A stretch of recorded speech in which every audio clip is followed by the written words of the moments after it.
Mitsubishi Minica 1969–81. The second-generation Minica 7D was introduced in July 1969 with coil springs front and rear, a 5-link rigid rear axle, and a 3-door sedan body. The new styling featured rear hatch, a class first. Two 359cc 2G10 water-cooled 2-stroke power plants were optionally available, A101, either the red 28 PS, 21 kilowatts, engine, Super Deluxe, Sporty Deluxe, or the Gold engine fitted with twin-Sue carburetors developing 38 PS, 28 kilowatts. The Gold engine, introduced in December 1969, was fitted as standard to the SS and GSS Sport models introduced at the same time. The basic standard and deluxe versions, A100, were still fitted with the old 26 PS, 19 kilowatts, ME24E air-cooled engine yellow engine, for a top speed of 105 km per hour, 65 miles per hour. The better-equipped High Deluxe version also appeared in December 1969. A 2-door wagon body was also added in December 1969 and was to remain in production until its eventual replacement by the Minica Econo in 1981. In October 1970, the ME24F yellow engine gained 4 horsepower for a total of 30 PS, 22 kilowatts. The van did not receive this upgrade, while the red engine went up to 34 PS, 25 kilowatts. The GSS version gained integrated fog lights and 4-round headlight, while the SS was discontinued at the same time. A luxurious GL version was also introduced for 1971, featuring high-back bucket seats in front. In February 1971, a very minor facelift meant the car was now called Minica 71. Revised styling featured wider taillights and trim changes, and the water-cooled 2G10 engine was available in the lower-priced Family Deluxe.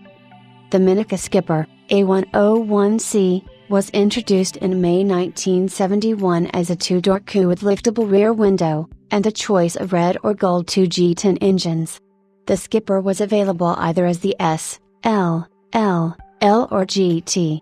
This also meant that the GSS sedan was gradually becoming obsolete, as the focus of the sportier Minicas shifted to the coupe versions. Styling-wise, the Skipper represented a miniature version of the seminal hardtop Mitsubishi Galant GTO. To allow for a combination of fastback styling with rearward visibility, the rearmost panel featured a small window. The top rear window opened for access to the luggage area, which featured a folding rear seat. Besides chassis and internals, the Skipper shared the front clip and lower door panels with the sedan. By September 1971, with the introduction of the Minica 72, the sedan versions were no longer available with the powerful Gold engine. Changes were limited to a new honeycomb grille, taillights, incorporating amber turn signals, and a new dash similar to that of the Skipper. The Sporty Deluxe version was also discontinued.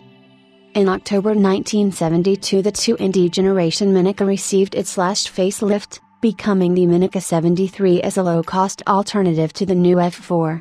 Marketed either as a standard or a deluxe, only the detuned 31 PS, 2G10-5, red engine also used in the van versions was now available, placing the 73 firmly at the bottom of the Minica lineup, and air-cooled engines were no longer available. 1 year later, a van custom was added, with 4 headlights and more extensive equipment. In late 1974 or early 1975, the van was updated to accept new larger license plates that were now required.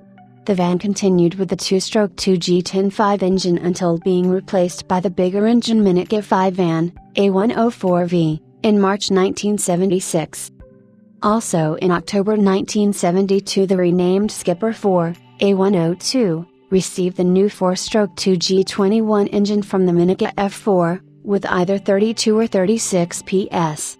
A new F, L replaced the S, L in the lineup.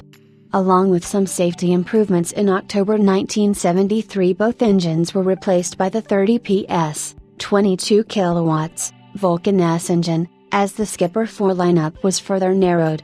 The coupe continued in production until July, or perhaps December, 1974, and was more restricted by emissions regulations.